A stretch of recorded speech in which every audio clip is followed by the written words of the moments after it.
Soy Octavio de la Torre, presidente de Teles Asociados, vicepresidente de Concanaco Servitur, director general en Trade Law College y CUEG Baja California. Sé de la necesidad que hay en México de contar con profesionistas altamente especializados. Por eso, te invito a prepararnos continuamente y mantenernos actualizados. Aun cuando nuestro grupo ya tiene más de 15 años de brindar soluciones en comercio exterior, el día de hoy cumplimos 3 años de esta excelente oferta educativa, en donde tenemos un doctorado en Derecho, maestría en Derecho Fiscal y Derecho Administrativo y maestría en Derecho Aduanero y Derecho de Comercio Exterior, todos con reconocimiento oficial de la Secretaría de Educación Pública Federal. En nuestro sitio, tlsasociados.com.mx, podrás encontrar más de 100 conferencias gratuitas impartidas por más de 70 destacados conferencistas de distintas partes del mundo, un diplomado de clasificación arancelaria con 19 módulos que ya considera la reforma que entrará en vigor en diciembre de este año. También un seminario con 13 módulos del TEMEC impartido por los negociadores de este importante tratado.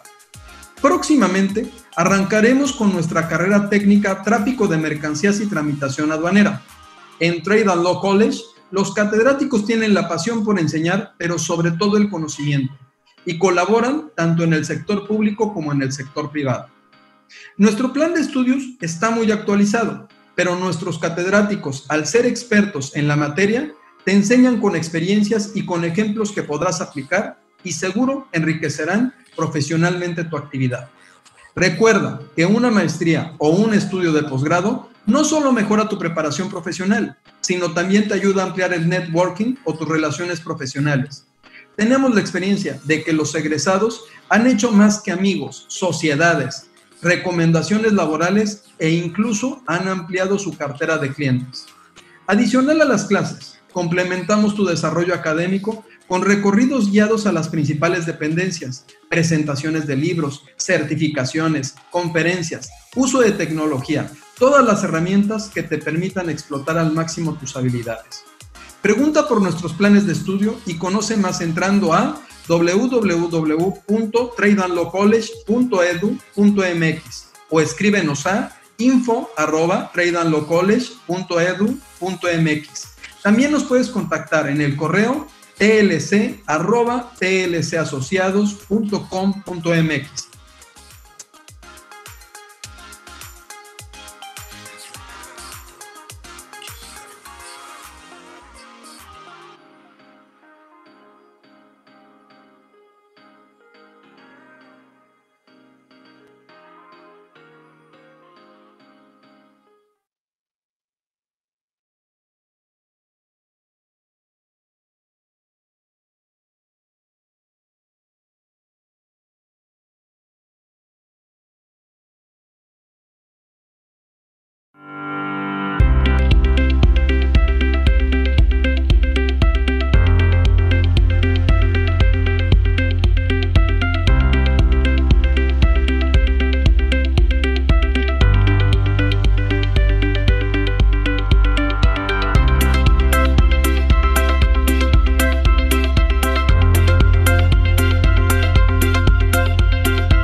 Hola amigos, ¿cómo están?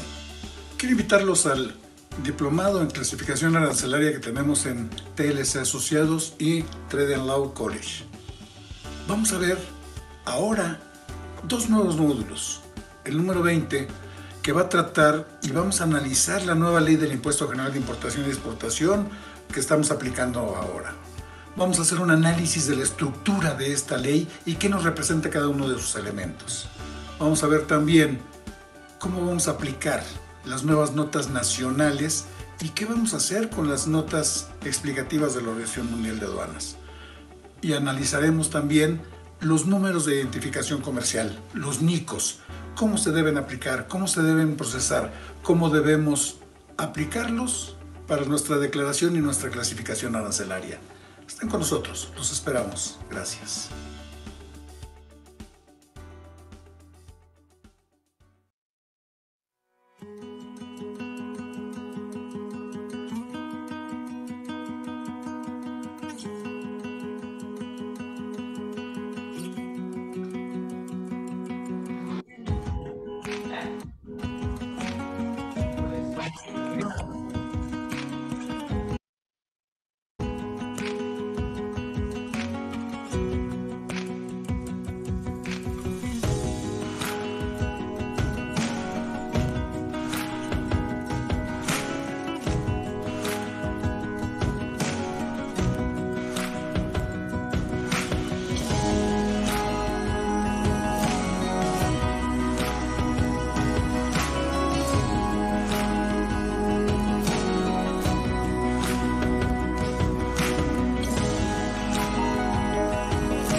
Esta semana en Hagamos un Trueque, del 28 de junio al 1 de julio tendremos a la magistrada doctora Miriam Lisbeth Muñoz Mejía, magistrada titular de la Ponencia 17 de la Primera Sala Ordinaria en materia de responsabilidades administrativas y derecho a la buena administración del Tribunal de Justicia Administrativa de la Ciudad de México.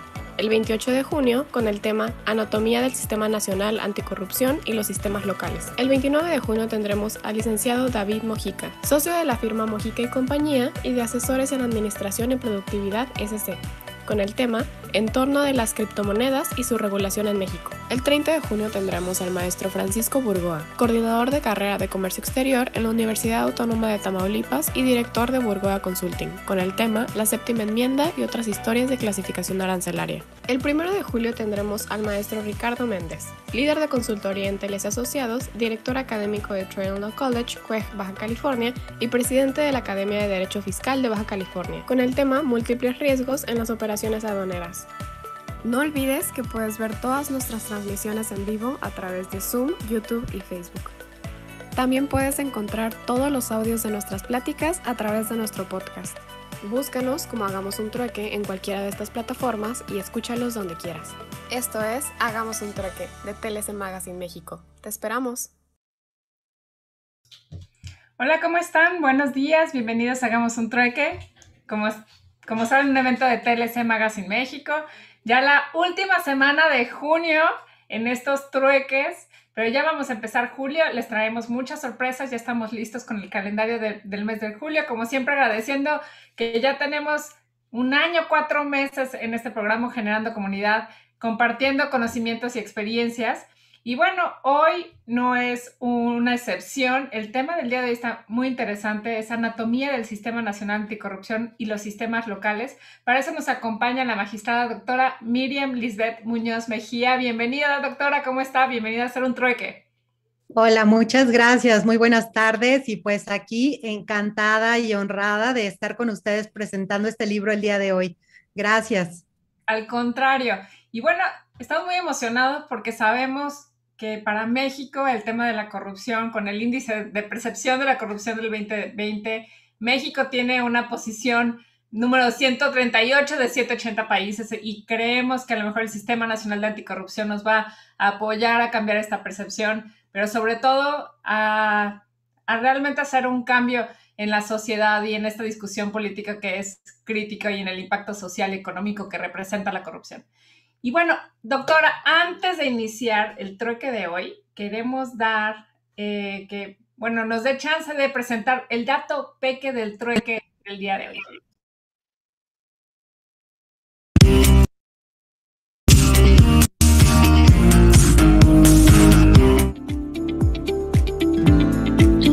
El dato peque del trueque de hoy.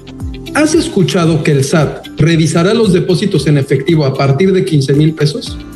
Bueno, pues las instituciones financieras están obligadas a presentar los avisos según corresponda de acuerdo con los depósitos en efectivo que reciban por sus clientes.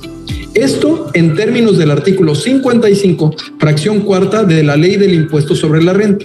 Las instituciones financieras presentarán aviso cuando sus clientes, es decir, cualquiera de nosotros, reciba depósitos en efectivo, retire o cobre cheques en ventanilla. Para tal efecto, se consideran 3 formatos distintos de aviso que tendrá que dar el banco respecto de las operaciones de sus clientes. Un formato cuando el monto sea superior a 15,000 pesos. Otro formato cuando el total de los depósitos del mes sumen 15,000 pesos, es decir, sean depósitos pequeños en ese mes, pero lleguen a la cantidad de 15,000 pesos o superior. Y 3, cuando sus clientes no reciban depósito en efectivo por ningún motivo en el mes. Estos avisos, las instituciones financieras los tendrán que presentar de manera mensual por cliente en los términos que establece el reglamento del Código Fiscal de la Federación y el anexo 1A, que se trata de avisos de actualización de actividades económicas y obligaciones al RFC. Asimismo, las instituciones financieras, cuando sus clientes en el ejercicio o bien durante uno o varios meses no reciban depósitos en efectivo que excedan el monto acumulado mensual de 15,000 pesos moneda nacional, deberán informar mediante los formatos electrónicos IDE-A, Declaración Anual de Depósitos en Efectivo, o IDEM, Declaración Anual de Depósitos en Efectivo, ambos contenidos en el anexo 1, rubro A, numeral 2, según sea el caso, sin operaciones por el ejercicio o por el periodo que se trate. ¿Quiénes presentan estos avisos? Pues las instituciones del sistema financiero que paguen intereses cuando el monto mensual acumulado por los depósitos en efectivo que se realicen en todas las cuentas de las que el contribuyente sea titular en una misma institución del sistema financiero excedan esos 15,000 pesos, así como respecto de todas las adquisiciones en efectivo de cheques de caja. La periodicidad y cuándo se presentan. Bueno, de manera que en este ejercicio 2021 se estarán presentando a más tardar el día 10 del mes calendario inmediato siguiente al que corresponda. También de manera anual, las del 2020 a más tardar el 15 de febrero de cada año, del próximo año. El objetivo que persigue es cumplir con la obligación establecida en la Ley del Impuesto sobre la Renta de informar sobre los depósitos en efectivo que se realicen en todas las cuentas de las que el contribuyente sea titular en una misma institución del sistema financiero. El fundamento legal, por si lo quieres saber o te interesa, es el reglamento de la Ley del Impuesto sobre la Renta para 2021, es decir, vigente actualmente, artículo 94, y la resolución miscelánea fiscal para el 2021, reglas 3.5.11, 3.5.12, 3.5.13 y 3.5.14, así como el anexo 1, rubro A, numeral 2 y anexo 1A, trámite 74, diagonal ISR y 75, diagonal ISR. Es decir, en pocas palabras, el Big Brother fiscal.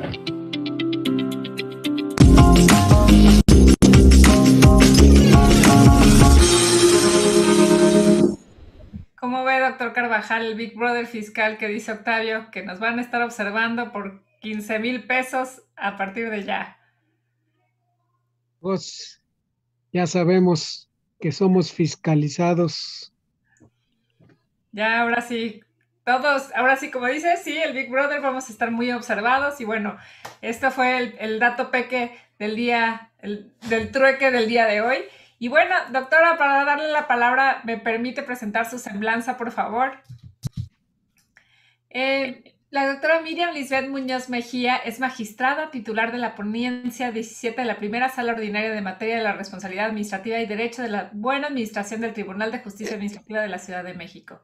Es miembro de la International Association of Women Judges, Asociación de Magistrados de Justicia Administrativa de Estados Unidos Mexicanos, Asociación Mexicana de Juzgadoras, AC, Colegio Colombiano de Abogados Administrativistas y del Grupo de Investigación, Análisis y Opinión GIAO, Comisión de Transparencia y Anticorrupción de la Cámara de Diputados.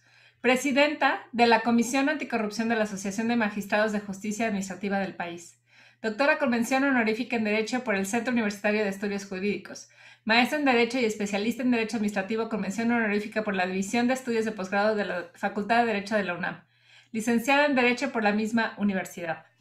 Catedrática desde 2016 en nivel de licenciatura y posgrado de la UNAM y en diversas instituciones de enseñanza superior, así como ponente en diversos foros e instituciones nacionales e internacionales.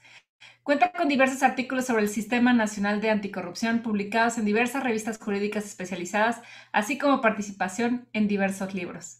Pues el tema, como lo mencionamos en un principio, es Anatomía del Sistema Nacional Anticorrupción y los sistemas locales. Bienvenida a Hacer un Trueque, doctora.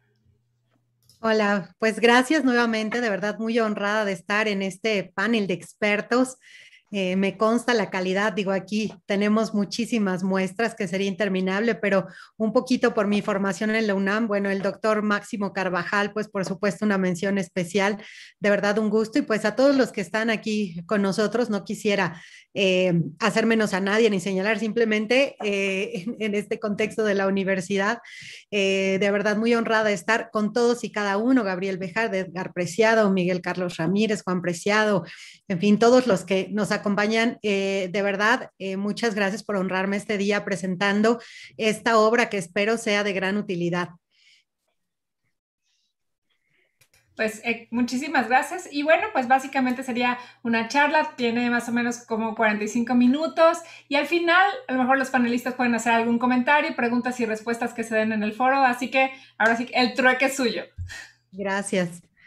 Bueno, tengo una presentación que compartir, gracias. Sin embargo, en primer lugar, quisiera hacer alusión a un agradecimiento especial que tengo para la ministra, doctora Yasmín Esquivel Moza, precisamente porque me honró muchísimo con el prólogo de esta edición. La verdad es que ella me lo prologa, por aquí aparece la ministra Yasmín, y de verdad agradezco mucho su confianza y esta deferencia que me hace en prologar esta obra.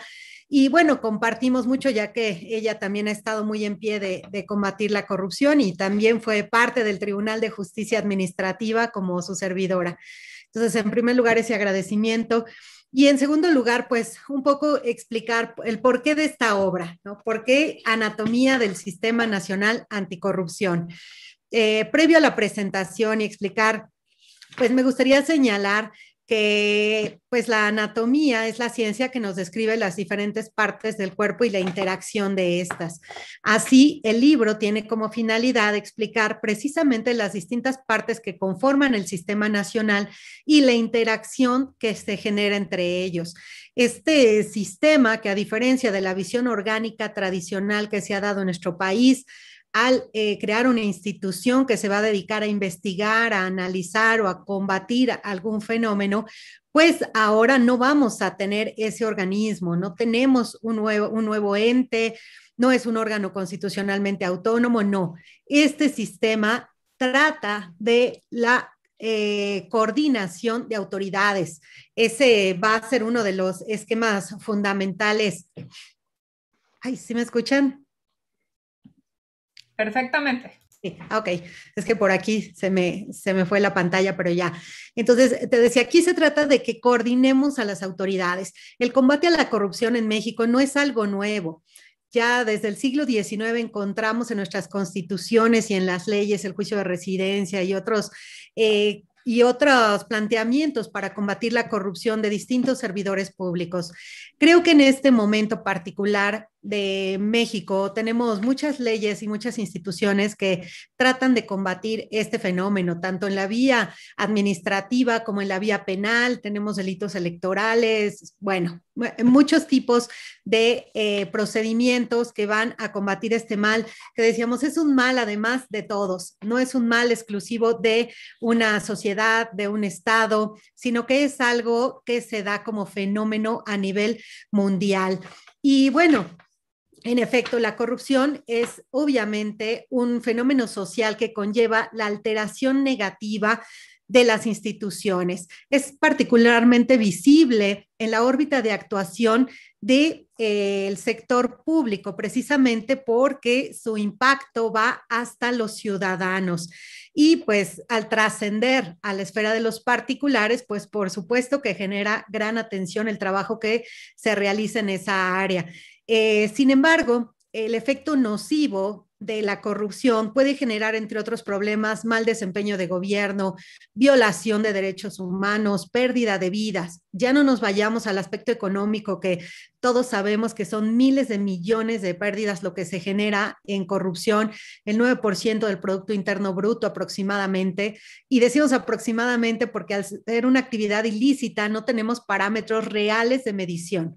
Tenemos aproximados, entonces es cerca del 9%, pero decía, lo más grave es esto, la violación a los derechos humanos, la pérdida de vidas y también la reducción de las condiciones de vida de todos.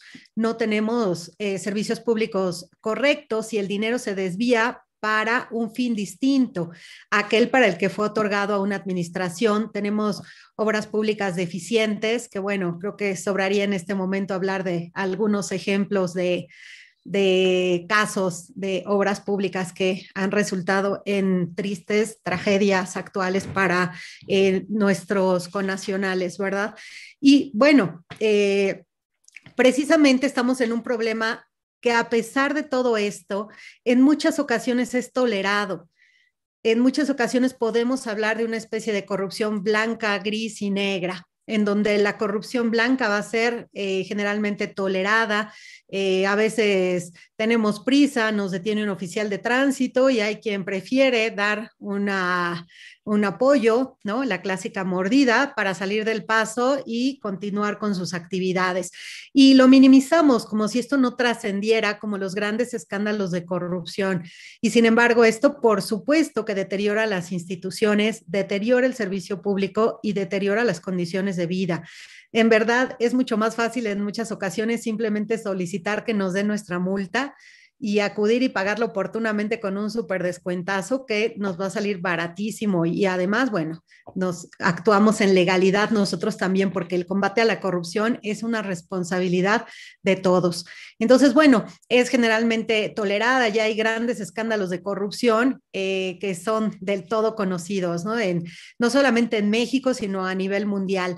De hecho, en la obra también, en el capítulo 3, que se refiere un poco a derecho comparado, y hablamos del caso Singapur, Colombia, Brasil, Alemania, pues vemos cómo las experiencias que se desarrollan en estos países, que en muchos casos tienen de las mejores condiciones de vida para sus ciudadanos, como el caso Singapur, Alemania también uno de los mejores lugares y una economía también preponderante, y sin embargo también se ven inmersos en estos escándalos, ¿no? En Alemania la empresa Siemens, Volkswagen, Porsche, Audi, todos estos han estado involucrados con grandes escándalos, por citar muchísimos más.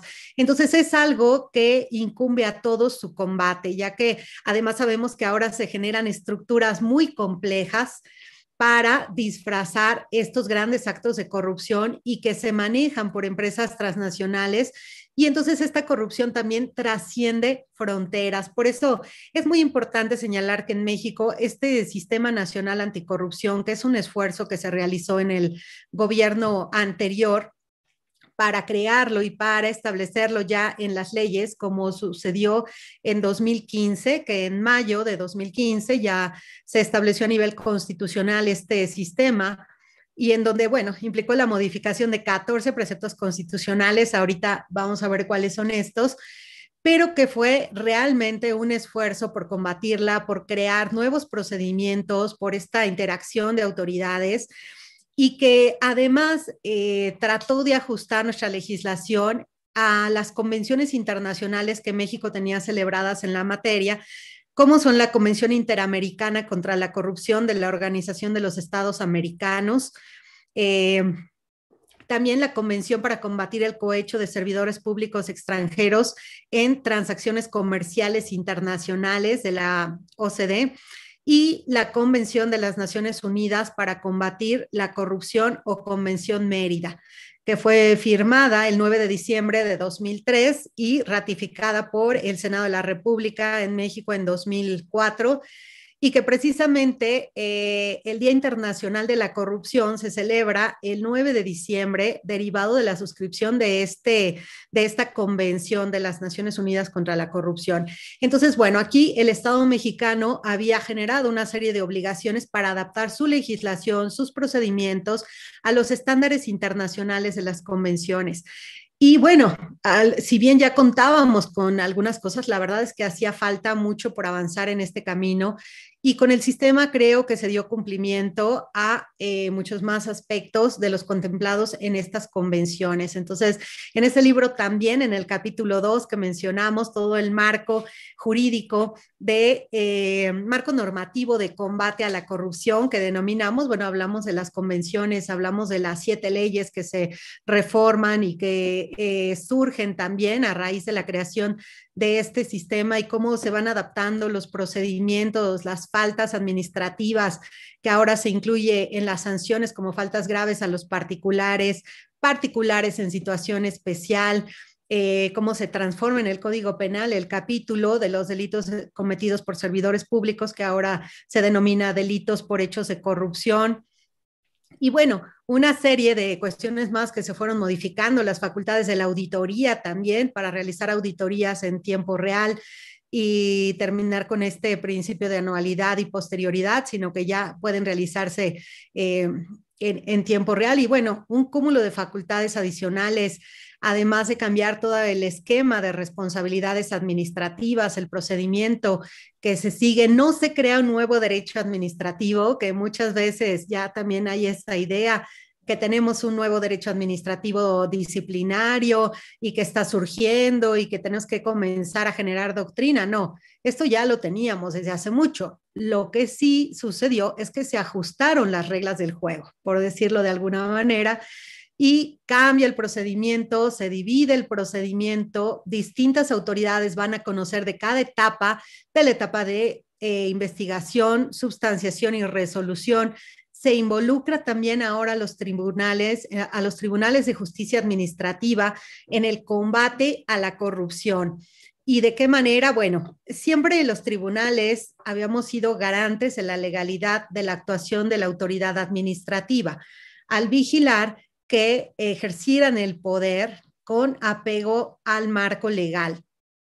Y sin embargo, bueno, esto también, por ejemplo, cuando se sancionaba a servidores públicos, pues las resoluciones llegaban a los tribunales que antes se denominaban contenciosos administrativos en lo local y Tribunal Federal de Justicia Fiscal y Administrativa en el ámbito federal. La reforma también cambia la denominación de los tribunales por tribunales de justicia administrativa. Y ahora, aparte de conocer de todas esas resoluciones y actos de autoridad, nosotros vamos a ser parte en la etapa de imposición de sanciones, precisamente como sancionadores de servidores públicos particulares o particulares en situación especial, cuando incurran en alguna conducta vinculada con una falta grave. Entonces, ya no corresponde solo a las autoridades administrativas la investigación, substanciación y resolución de los procedimientos administrativos disciplinarios, sino que ya no se involucran cuando se trate de faltas graves. Tenemos también una división entre faltas graves y faltas no graves, que si bien la ley antes contemplaba algunas, no había un capítulo totalmente dividido como ahora existe en la ley, en donde sí encontramos un procedimiento especial, autoridades distintas y, por supuesto, sanciones diferentes para el capítulo de faltas no graves. Y tenemos lo mismo para el capítulo de faltas graves, sus propias autoridades, su propio procedimiento y bueno, ya ahora que además aquí decíamos se adicionan los particulares y particulares en situación especial. Entonces tenemos muchísimas modificaciones a los ordenamientos precisamente para tratar de tener un soporte más fuerte para combatir la corrupción. De hecho, el Sistema Nacional Anticorrupción se va a basar en 3 ejes, que son la prevención, la detección y la sanción de faltas administrativas, delitos por hechos de corrupción y la fiscalización y revisión del ejercicio del gasto público. Entonces, se están contemplando todos los aspectos y la verdad es que me parece que ha habido mucha voluntad política precisamente para que este sistema opere. Aún falta mucho, a 6 años de haberse reformado la Constitución para crearlo. Pues bueno, la verdad es que todavía encontramos que no ha podido empezar a funcionar en su totalidad y hemos tenido algunos baches en el camino. Me gustaría compartir una presentación para más o menos describir qué es el Sistema Nacional Anticorrupción. para que quede más claro y ya de ahí partir algunas peculiaridades que también me gustaría comentar. Entonces, si me permiten, voy a compartir. Bueno, por aquí no sé si la puedo compartir o si me ayudan a compartirla. Sí, claro. Se las envié, por favor. Dame un segundito.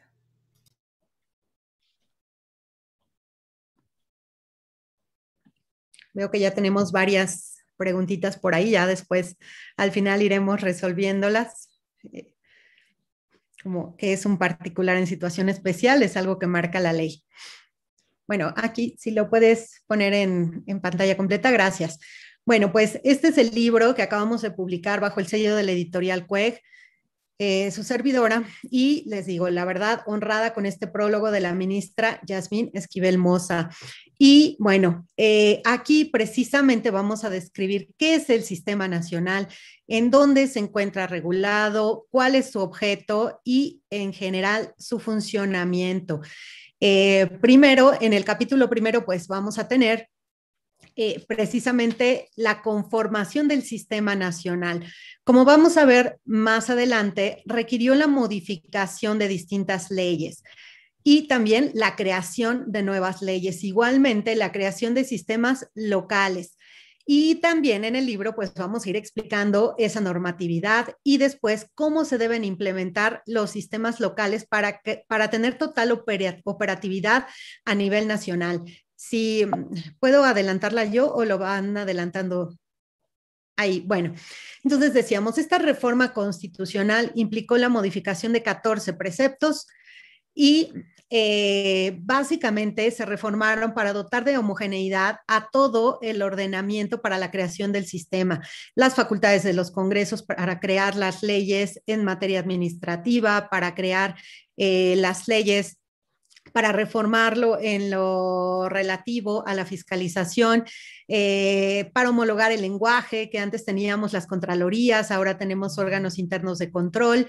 Por supuesto, el título cuarto de la Constitución, que es fundamental, que antes se refería solo a las responsabilidades de los servidores públicos y patrimonial del Estado. Ahora, bueno, vamos a tener el título cuarto que va del artículo 108 al 114 de la Constitución, en donde se va a establecer las responsabilidades de los servidores públicos, de los particulares vinculados con faltas administrativas graves y hechos de corrupción, y la responsabilidad patrimonial del Estado. Entonces hay todo un rediseño de este título cuarto en donde encontramos definido qué es servidor público en el artículo 108, tenemos en el artículo 109, por ejemplo, todo el sistema de responsabilidades, encontramos en la fracción primera la responsabilidad política, en la fracción segunda la responsabilidad penal, en la fracción tercera y cuarta responsabilidad administrativa, de los servidores públicos, de los particulares, un poco del procedimiento de quién va a ser autoridad competente en la investigación y sustanciación, que encontramos a los órganos internos de control o a las contralorías y encontramos a las auditorías también, que en el ámbito de su competencia ahora pueden ser autoridades investigadoras y sancionadoras cuando se trate de faltas graves. Por supuesto, lo que les comentaba, el papel de los tribunales de justicia administrativa y, bueno, una serie de reformas más en donde, por ejemplo, ya el Tribunal de Justicia Administrativa antes era potestativo de los estados la existencia de los tribunales administrativos.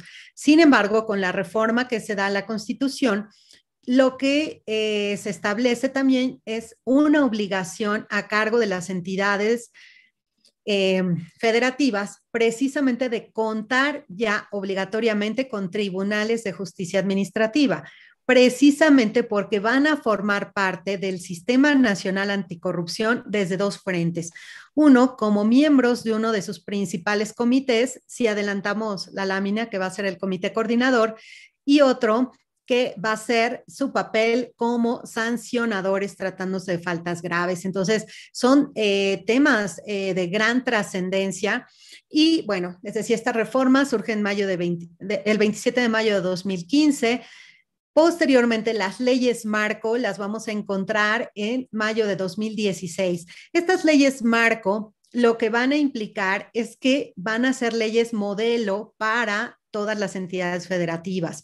Y de hecho, la mayoría pues son leyes generales, es decir, de aplicación para todo el territorio. Y se crearon estas leyes marco porque también una de las cuestiones que a mí me parecen muy importantes del sistema radica en que se están homologando procedimientos a nivel nacional. En materia administrativa vamos a tener el mismo procedimiento en todas las entidades para los servidores públicos, particulares y particulares en situación especial. Vamos a tener las mismas autoridades, vamos a tener los mismos plazos de prescripción, vamos a tener todo perfectamente homologado. Y lo que se estableció en el artículo 113 constitucional es que precisamente las entidades federativas deben replicar en lo posible el modelo del Sistema Nacional Anticorrupción. Entonces, precisamente en estas leyes, en los transitorios, se determinó que las entidades tenían que publicar sus leyes, hacer sus reformas respectivas en la Constitución, en sus leyes, para crear los sistemas locales anticorrupción. Y bueno, estas leyes marco, algunas entraron en vigor al momento y otras al año siguiente. Y de ahí se dio espacio para que las entidades pues hicieran sus reformas dándoles un año.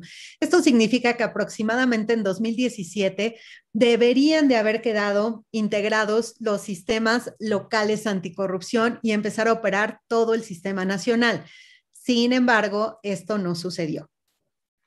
Aún a la fecha tenemos sistemas que no se han integrado, como el de la Ciudad de México, que pues tuvo un revés cuando la Suprema Corte determinó que el proceso de creación de sus leyes locales anticorrupción, la ley del sistema local anticorrupción y otra norma, no habían sido creadas con el proceso legislativo adecuado y por tanto se invalidaron. Y pues bueno, todos los nombramientos y todo lo que se había hecho al amparo de esa ley se tuvieron que echar para atrás y a la fecha no se ha podido conformar el sistema local en la Ciudad de México. No obstante que sí puedo decir que el actual gobierno tuvo mucha voluntad política por hacer los nombramientos y porque comenzara a operar. Eso sí lo vimos, pero bueno, todo se cayó con esta determinación de la Corte y ahora se están realizando nuevamente esos nombramientos. Algunos otros estados que fueron más allá de lo que establecía la ley, que no podían variar la conformación del sistema y que también la Suprema Corte invalidó porciones normativas en los aspectos que iban más allá de lo que establecía la norma. ¿Sí podemos avanzar, por favor?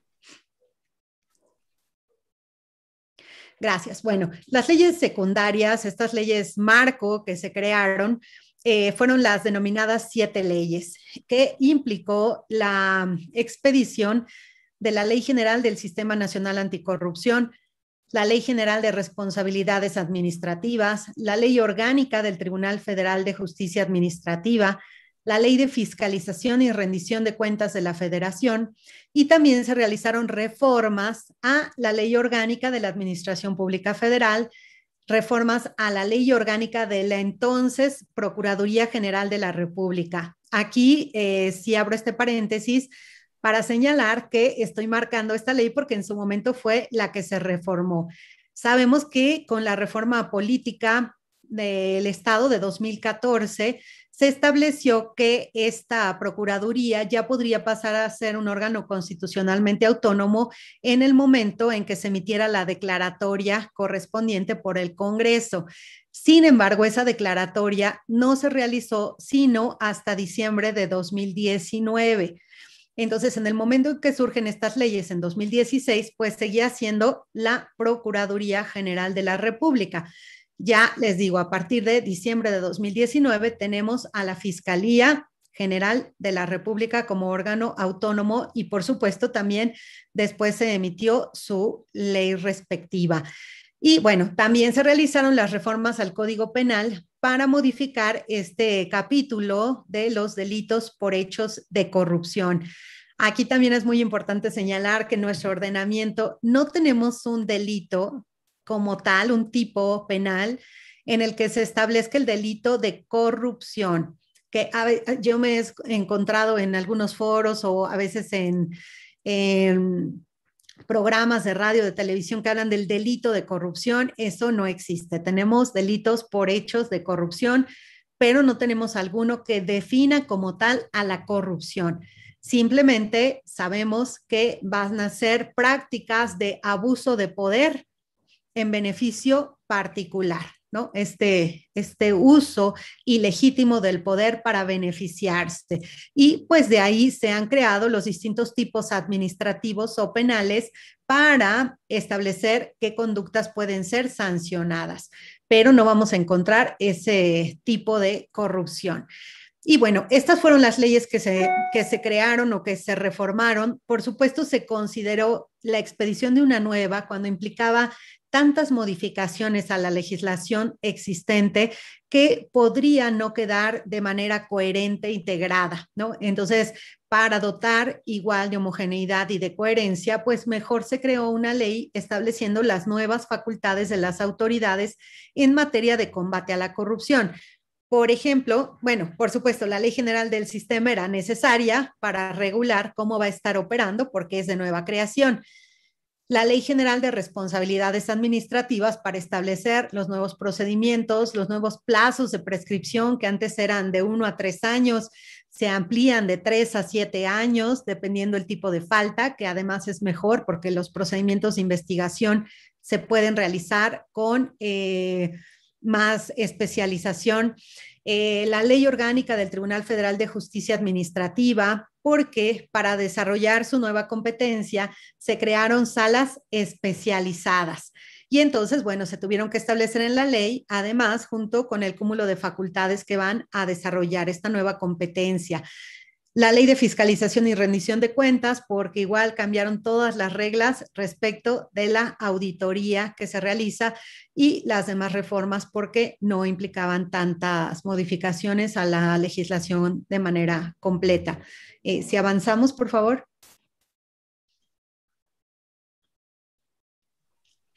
Y bueno, decíamos, el sistema se integra en este título cuarto de la Constitución de los artículos 108 a 114. Si lo avanzamos, por favor.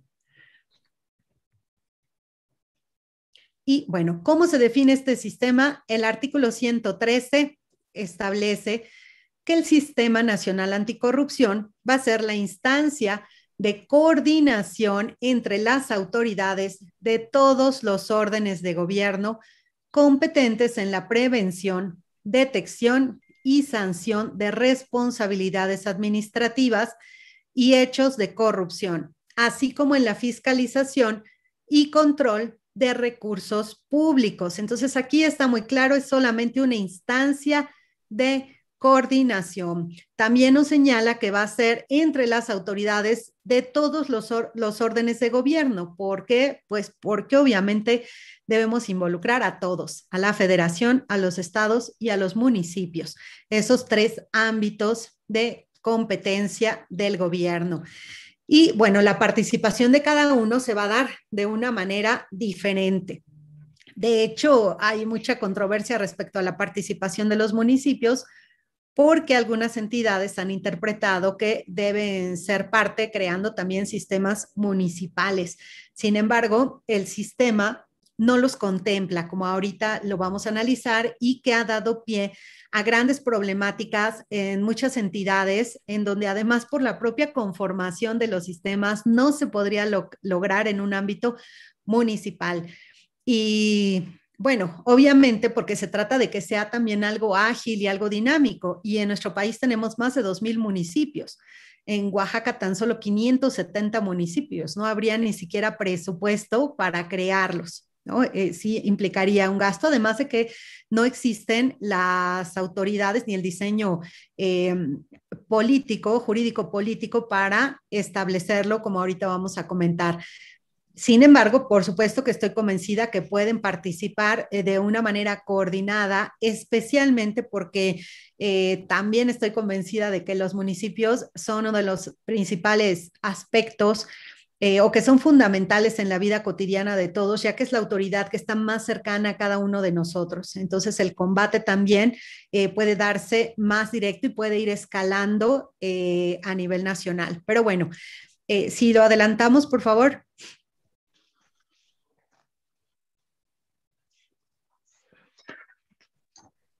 Sí, ok. Entonces decíamos, este sistema que aparte de las leyes que les mencioné, pues su regulación específica se encuentra en la Ley General del Sistema Nacional, publicada el 18 de julio de 2016, entró en vigor al día siguiente de su publicación y consta de 60 artículos. En realidad es una ley pequeña, pero pues como es una ley que va a regular la coordinación y la creación de las políticas públicas, pues no propiamente va a regular lo relativo a cada una de las autoridades.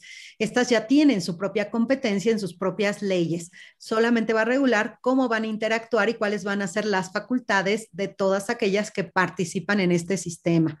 Si avanzamos, por favor. Gracias. Entonces, como decíamos, no constituye un nuevo ente con personalidad jurídica propia, ni una dependencia del Poder Ejecutivo, ni un órgano constitucionalmente autónomo. Se trata únicamente de una instancia de coordinación conformada por los titulares de diversas instituciones de gobierno en los 3 ámbitos de actuación y especialmente es de destacar, por cierto, eso no lo había comentado ahorita, es a lo que iba, de destacar que también se va a integrar por ciudadanos, quienes van a tener un papel predominante en el combate a la corrupción. Este fue un reclamo de la ciudadanía, el ser partícipe, el ser escuchados, así que se integró un comité de participación ciudadana que de hecho, quien lo presida también va a presidir un comité que es uno de los más importantes para el sistema. Si avanzamos, por favor. Sí, si avanzamos, por favor. Igual, si avanzamos, esto es más bien de las leyes y de pronto me adelanto yo solita en el contenido de las láminas, que es precisamente para establecer, ¿no? Bueno, aquí dice, al sistema le va a corresponder establecer los principios, bases generales, políticas públicas y procedimientos para la coordinación entre las autoridades de todos los órdenes de gobierno en la prevención, detección y sanción de faltas administrativas y hechos de corrupción, así como en la fiscalización y control de recursos públicos. Es una instancia cuya finalidad es establecer, articular y evaluar la política en la materia. Uno de los ejes principales del sistema es la prevención y la creación de estas políticas públicas anticorrupción, pues por supuesto que a mediano y largo plazo van, o por lo menos se tiene la intención de que impacten en la reducción de la corrupción. Y de hecho, a nivel nacional, ya se publicó el año pasado la Política Nacional Anticorrupción. Cada entidad también debe publicar la suya. Ahí sí, vamos todavía un poco atrasados. Estado de México y Morelos ni siquiera han comenzado. Pero bueno, a nivel nacional ya tenemos por ahí esta política nacional que tiene 4 líneas de acción que son en verdad muy interesantes, pero que implicarían de suyo toda una conferencia solo para hablar de estas políticas. Si avanzamos, por favor. Ok, y bueno, de conformidad con lo dispuesto en el artículo 113 de la Constitución y 7 de la Ley General del Sistema, encontramos que el Sistema Nacional se va a integrar por 3 comités y los sistemas locales anticorrupción. Estos comités son, como les mencionaba, un comité de participación ciudadana, que de hecho va a estar integrado por 5 ciudadanos de reconocido prestigio y experiencia en áreas relacionadas con el combate a la corrupción, la transparencia, fiscalización y todas estas materias afines que van a ser elegidos por un comité de selección que va a nombrar el Senado, que también se va a sacar de entre miembros de la academia y que también gocen de un reconocido prestigio. Ese comité va a elegir a estos miembros del Comité de Participación Ciudadana con nombramientos escalonados y que se van a ir alternando la presidencia del Comité de Participación Ciudadana. También vamos a contar con un comité coordinador. Este comité coordinador va a estar integrado por 6 autoridades y un miembro del Comité de Participación Ciudadana que lo preside. la participación ciudadana en el sistema se va a dar o se da con la idea de que sirvan de enlace con la ciudadanía. Van a tener interacción con las organizaciones de la sociedad civil que quieran colaborar o contribuir para la creación de estas políticas de combate a la corrupción. Entonces, es una de sus grandes finalidades. Y también, pues, aportar todos los conocimientos y experiencia necesarios también para la creación de las políticas que el comité coordinador realizará. Todo esto se explica en el libro de una manera también más completa. Y bueno, tenemos, aparte de este comité coordinador, que ahorita vamos a ver quiénes son las autoridades que lo integran, un comité rector del Sistema Nacional de Fiscalización. Este comité rector se va a integrar por las autoridades encargadas del control interno y externo del poder público, es decir, quién controla el gasto público y quién controla la actuación de los servidores públicos. Esto es órganos internos de control, contralorías, auditorías también, las locales y la auditoría federal. Y nos dice este artículo que el sistema nacional, aparte de estos 3 comités, se va a integrar por los sistemas locales, es decir, 32 sistemas locales. Uno que se debe conformar por cada entidad federativa y que debe diseñarse replicando en lo posible el modelo del sistema nacional, como habíamos señalado. Si avanzamos, por favor.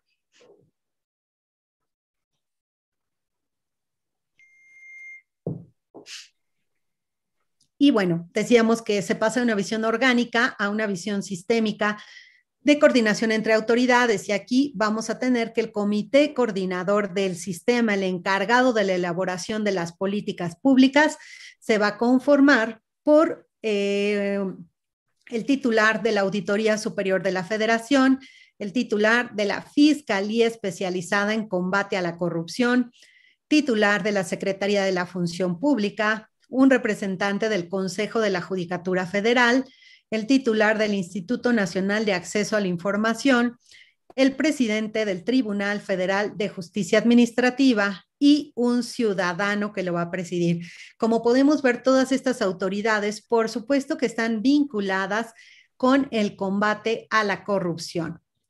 Son precisamente todas las encargadas: transparencia, justicia, responsabilidad de servidores públicos, delitos, etcétera. Entonces, y estos van a ser los que van a integrar este comité coordinador del sistema. Entonces, cada autoridad va a seguir funcionando con su competencia habitual, pero ahora se le adicionan estas facultades para ser parte del comité y crear la política nacional en la materia, y a su vez realizar un mayor combate a la corrupción desde su propia trinchera con las nuevas facultades de las que han sido dotados. Si avanzamos, por favor.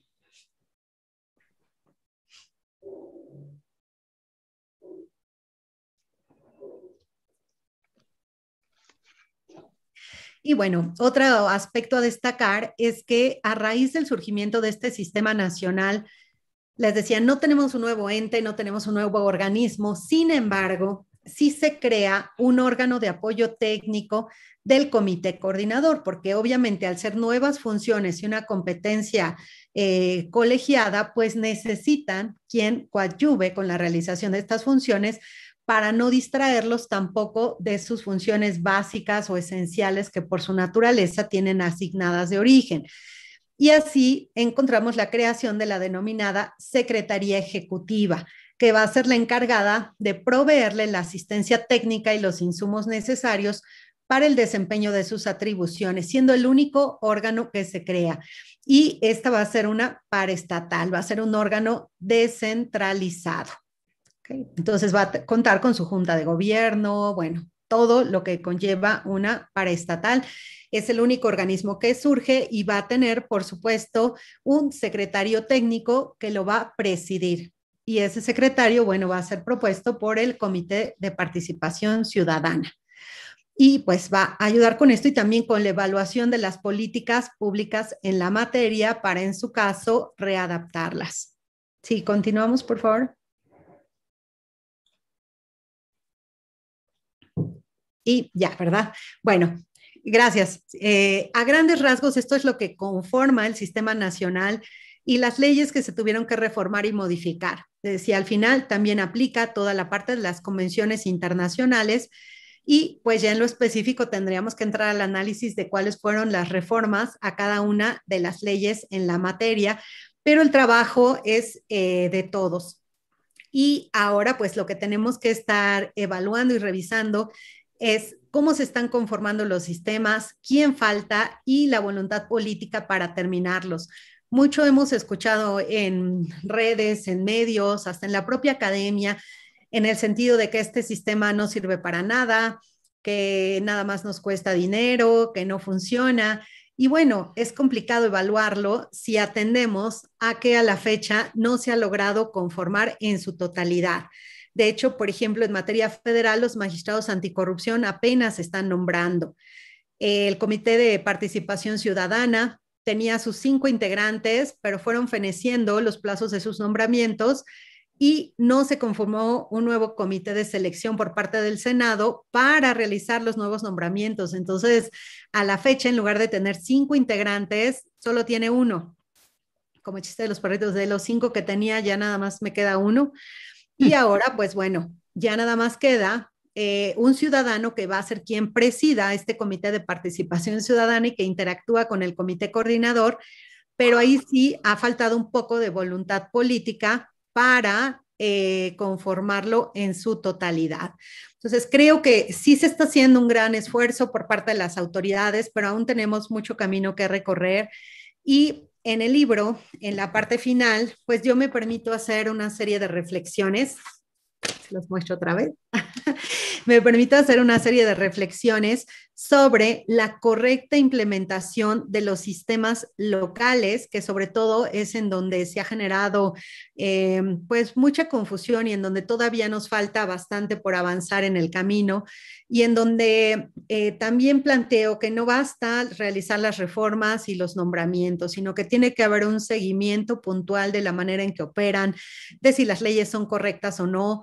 Por ejemplo, los operadores del sistema de responsabilidades administrativas en la práctica nos hemos dado cuenta de que las leyes precisan de muchas reformas para dotar de coherencia los procedimientos o porque tienen muchas lagunas, hay mucha oscuridad en algunos aspectos de la ley que hemos ido supliendo con los criterios cotidianos y esperamos que en materia federal también surja. Let's take A10, sir. Avenida Ya San señalen. Francisco. Arrival time on this route is similar to Avenida Universidad Francisco Sosa Coyoacán. In 400 meters, turn right on Paseo del... Creo que a alguien se le activó su Waze. Bueno, entonces decíamos, estamos esperando estos criterios que en materia federal nos den luz de cómo interpretar determinados preceptos, pero la realidad es que debe de irse adaptando la ley a la realidad y a estos conflictos que nos está generando en la operación el sistema y es parte de lo que estamos planteando en este libro, todo lo que todavía falta por avanzar para implementarlo correctamente y yo creo que a la larga sí es un instrumento que va a ser útil para los mexicanos y sobre todo eso, porque involucra a las autoridades y a la sociedad civil en esta responsabilidad compartida que tenemos. Esto es un binomio, no es que uno sea corrupto y el otro no. Si hay corrupción es porque hay dos partes que le entran a ese juego de ilegalidades. Entonces, sí me parece muy importante destacar que todos somos actores, todos somos responsables y todos debemos involucrarnos en el combate a la corrupción si queremos construir una sociedad mejor y un México mejor. Gracias.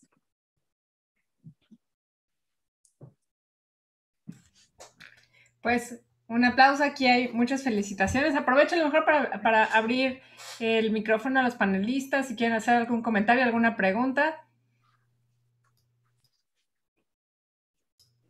Ahorita sé que... aquí tengo algunas felicitaciones y mientras ellos quieran hacer un comentario, tenía una pregunta, doctora, si me lo permite. Sí. Aquí nos están preguntando, ¿cuál es el proceso para nombrar a los magistrados?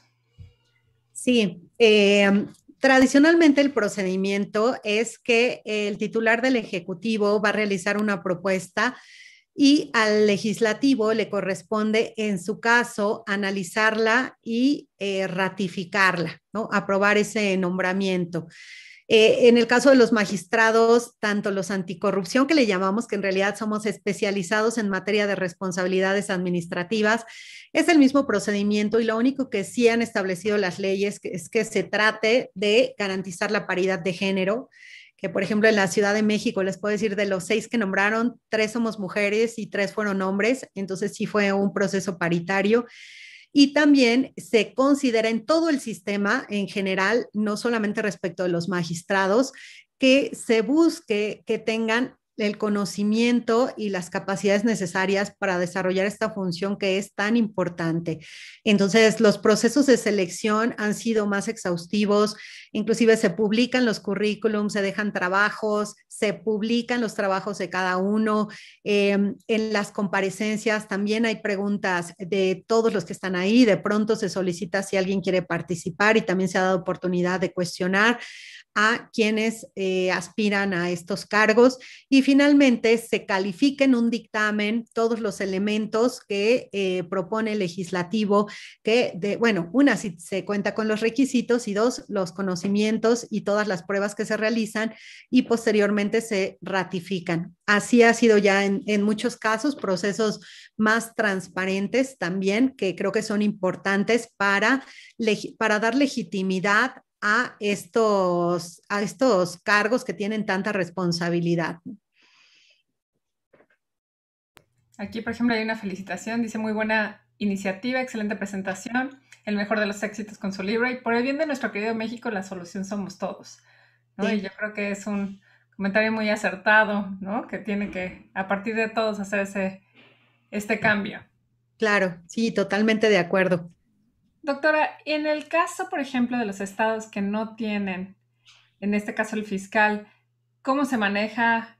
¿Cómo se empuja para que haya en cada uno de los estados? Lo comentamos porque, por ejemplo, me están comentando que aquí en Baja California no existe como tal esta figura. ¿Cuál figura, perdón? Aquí un fiscal de anticorrupción. Ah, fiscal anticorrupción, sí. El fiscal anticorrupción que integra el comité coordinador depende de la Fiscalía General.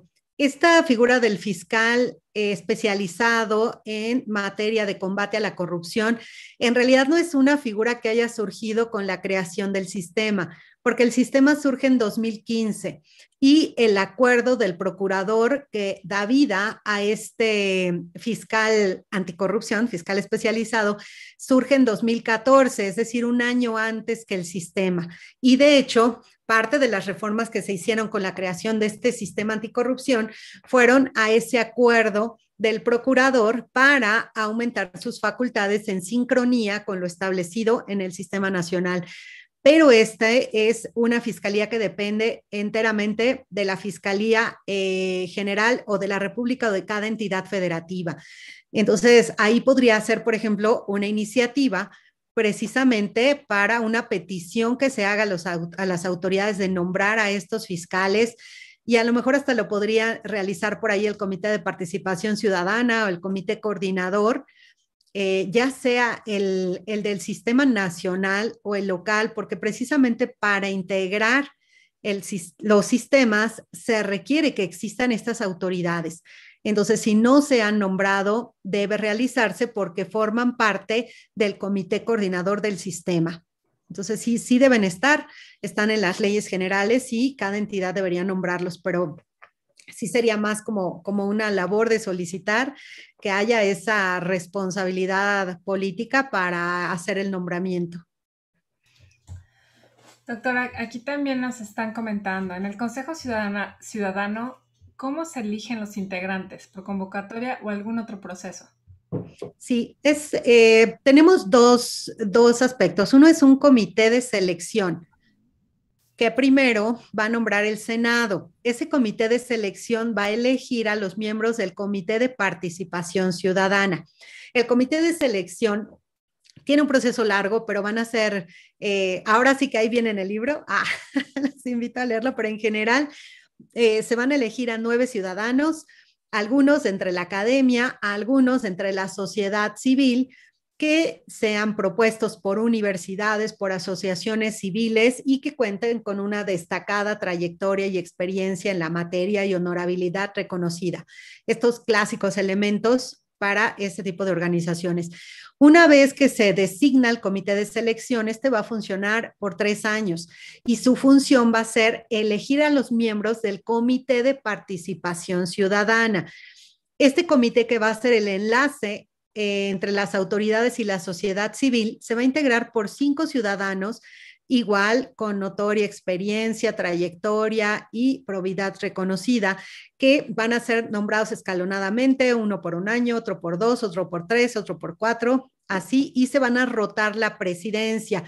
Y el proceso también tiene que ser público. Ahí tú te puedes inscribir, o sea, tiene que haber una convocatoria para ser parte de este comité y cada uno puede inscribirse y ya va a tocar al comité de selección realizar las entrevistas y poner los parámetros bajo los cuales debe realizarse este proceso de selección. Los requisitos están en la ley, por ejemplo, te piden tener por lo menos 10 años de haberte titulado, ¿no? De contar con título. Te piden, pues, obviamente ser mexicano, bueno, una serie de requisitos. Entonces, al comité de selección le toca verificar eso más, realizar las entrevistas, y yo me he dado cuenta que también en muchas entidades estas ya se han hecho con gran transparencia, se hacen públicas las convocatorias, se les da difusión, se hace público el listado de quiénes son los que están propuestos, los que están participando en ese proceso de selección. Las entrevistas también he visto en muchas entidades que se transmiten por redes sociales, entonces en tiempo real estás viendo cada quien cómo habla. Después publican los resultados y pues también todo el mundo tenemos acceso a los expedientes y al currículum de cada uno de los miembros del Comité de Participación Ciudadana, que por cierto, estos van a tener un emolumento, pero se les va a contratar por honorarios, no tienen una relación con el Estado. Van a trabajar por honorarios y no pueden desempeñar ningún otro cargo, deben dedicarse exclusivamente a su función dentro del comité coordinador. Sí. Bueno, doctora, ¿y dónde pueden encontrar su libro? Sí, se venden por RUA, se vende en la página del CUEG, del Centro Universitario de Estudios Jurídicos, ahí en Libros y Revistas también lo encuentran, tiene un costo de 300 pesos y entiendo que también por Mercado Libre se está comercializando. Excelente. Doctor Máximo Carvajal, no sé si quiere hacer algún comentario.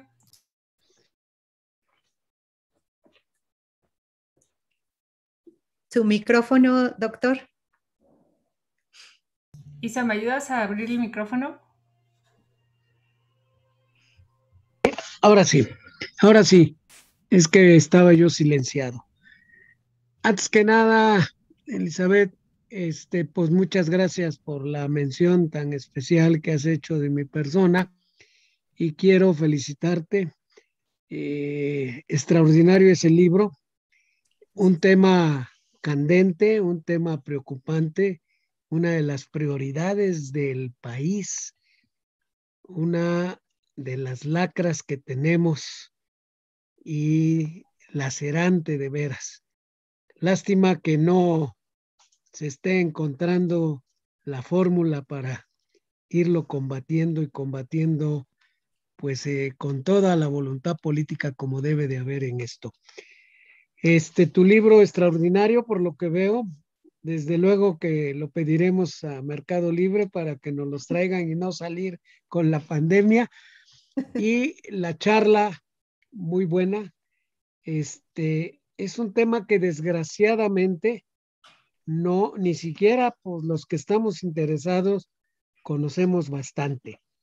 Y tu libro va a ser una herramienta extraordinaria y yo te pediría algo, tienes que cacarearlo mucho, de veras, cacarearlo y cacarearlo, no para tu beneficio, no para tu ego, sino para servir a México. Esa debe ser tu deseo. Y te felicito ampliamente.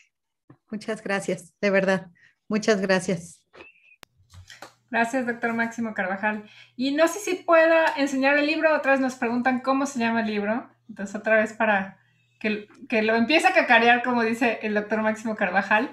Se llama Anatomía del Sistema Nacional Anticorrupción y los sistemas locales, porque precisamente trata sobre la conformación del sistema nacional y cómo estos 32 sistemas locales deben replicar el modelo federal. Entonces ahí damos unos lineamientos de cómo se debe replicar este modelo en cada una de las entidades federativas. Decía también algunos ejemplos de experiencias en Brasil, Singapur, Colombia, Alemania, para que veamos que todos estamos inmersos en este combate, cómo lo ha abordado cada quien, que en todos lados encontramos también casos emblemáticos de corrupción y que algunos sí han dado resultados en algo que es importantísimo y que el doctor Máximo creo que lo tiene muy claro, como lo desarrolla ahorita, que para encontrar la fórmula, pues lo primero va a ser abatir la impunidad, ¿no? La impunidad yo creo que es lo primero que debemos combatir. Entonces, este sistema es de lo que trata. Vamos a prevenir, pero si no vamos a detectar de una manera más específica, de una manera más especializada para poder sancionar y que no queden impunes estas conductas, porque a través de eso mandamos un mensaje de que no va a ser tolerada la corrupción, de que queremos un México mejor y que estamos trabajando para construirlo, haciendo estos esfuerzos de contar con este sistema en lo nacional y en el ámbito local. Entonces, pues ahí va un poco de todo esto. Pues felicidades, doctora. Y bueno, ya puse de todas maneras en el chat la liga donde en Mercado Libre pueden encontrar su libro para que lo compren. Y en el CUEG, no sé si le salga más barato en el CUEG el envío. Sí, esto sí sale más barato en el CUEG. Por la parte en el CUEG Baja California lo vamos a pedir para que nos llegue en los próximos días y que también esté disponible para todos los que estén interesados en nuestro CUEG Baja California. Y bueno, doctora, pues no me queda más que darle un reconocimiento por parte de TLC Magazine México y hagamos un trueque, que ahorita lo van a mostrar, en donde TLC Magazine México y hagamos un trueque otorga el presente reconocimiento a la doctora Miriam Lisbeth Muñoz Mejía por hacer un trueque en la plática virtual con el tema Anatomía del Sistema Nacional Anticorrupción y los sistemas locales el día 28 de junio del 2021. Doctora, muchísimas gracias por el trueque de hoy, muy interesante. La verdad, sí, un aplauso de parte de todos y muchísimas gracias por estar el día de hoy. Se lo vamos a mandar ahorita también de manera virtual. Muy bien, muchísimas gracias, de verdad, un gusto haber estado con ustedes, un honor para mí y a sus órdenes. Encantada de estar en este grandioso programa y gracias al auditorio que también nos acompaña. Muchísimas gracias. Y bueno, le invitamos para estar mañana. Mañana, Isa, ¿qué toca? A ver si me lo puedes poner por aquí. ¿Quién nos va a ayudar al trueque de mañana? Mañana nos va a acompañar el licenciado David Mujica con entorno de la criptomoneda y su regulación en México. También un tema muy interesante para los que están interesados en invertir en criptomonedas. Entonces, pues mañana va a estar interesante. También vamos a tener el miércoles la séptima enmienda y otras historias de clasificación arancelaria. Y el primero que va a ser, ya empezamos julio, con múltiples riesgos en la operación aduanera. Isa, no sé si puedes mostrar el calendario de julio rápidamente para que digan, ya está listo el calendario de julio. También se los vamos a mandar el día de hoy por internet, por el correo, por email. Y también, doctora, si nos permite, podemos compartir su presentación para que también la sigan. Recuerden que en caso de que se hayan perdido un trueque, lo puedan también volver a ver a través de nuestra página. Así que ya empezamos julio, por lo menos los primeros 15 días ya está listo. Va a estar muy interesante. Digo, ya está todo el mes ya listo. Recuerden que pues nuestro compromiso es seguir compartiendo conocimiento un mes más. Ya un año, casi 5 meses. Muchísimas gracias a todos. Nos vemos mañana y ya pues cerramos casi el mes de junio. Gracias a todos. Bonita tarde. Gracias, buena tarde. Felicidades, doctora, y buenas tardes. Gracias. Nos vemos mañana. Que la pasen bien. Derecho mexicano, fundamentos y regulaciones. ¿Qué es eso, doctor? Bueno, me mandó de obsequio nuestro amigo Rode su nuevo libro. Está estupendo. Y yo te sugeriría, Daniela, que lo invitaras para que hiciera la presentación. Me parece excelente. Mira, es un ladrillo completísimo. Tiene 1,200, 1,300 páginas. ¿Y es el tomo 1? Es el tomo 1. Van a ser 3 tomos. ¡Wow! Y además, también me mandó otro, que está más ligerito. La facilitación del comercio. Excelente. De veras, invítalo. Dile a Octavio que lo invite para agosto. Lo voy a invitar, ahorita le voy a marcar. A la presentación de este libro, cuando menos el de aduanas. Ya leí algo, me lo mandó ayer, pues no he leído mucho, pero está estupendo, estupendo. De veras que a los que les gusta el comercio y aduanas, lo tienen que tener, leer y asimilar. Excelente. Ahorita le vamos a marcar para que en agosto esté, o vemos si en julio todavía se puede meter en algún día por ahí. Bueno. Gracias por la recomendación, doctor. Muchísimas gracias. Adiós. Hasta Nos vemos luego. a todos, mis amigos. Gracias a todos. Bonita noche. Gracias, buenas noches. Espero que también les esté yendo bien en el huracán que está ahí por el Pacífico. La semana en Hagamos un Trueque, del 28 de junio al 1 de julio, tendremos a la magistrada doctora Miriam Lisbeth Muñoz Mejía, magistrada titular de la Ponencia 17 de la Primera Sala Ordinaria en materia de responsabilidades administrativas y derecho a la buena administración del Tribunal de Justicia Administrativa de la Ciudad de México.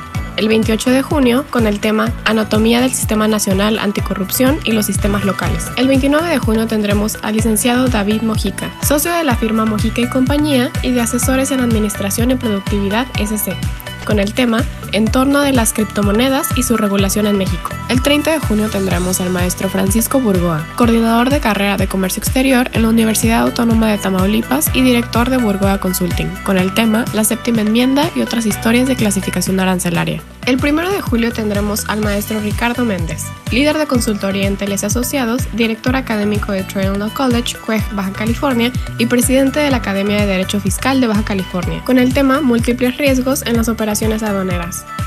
No olvides que puedes ver todas nuestras transmisiones en vivo a través de Zoom, YouTube y Facebook. También puedes encontrar todos los audios de nuestras pláticas a través de nuestro podcast. Búscanos como Hagamos un Trueque en cualquiera de estas plataformas y escúchalos donde quieras. Esto es Hagamos un Trueque de TLC Magazine México. ¡Te esperamos!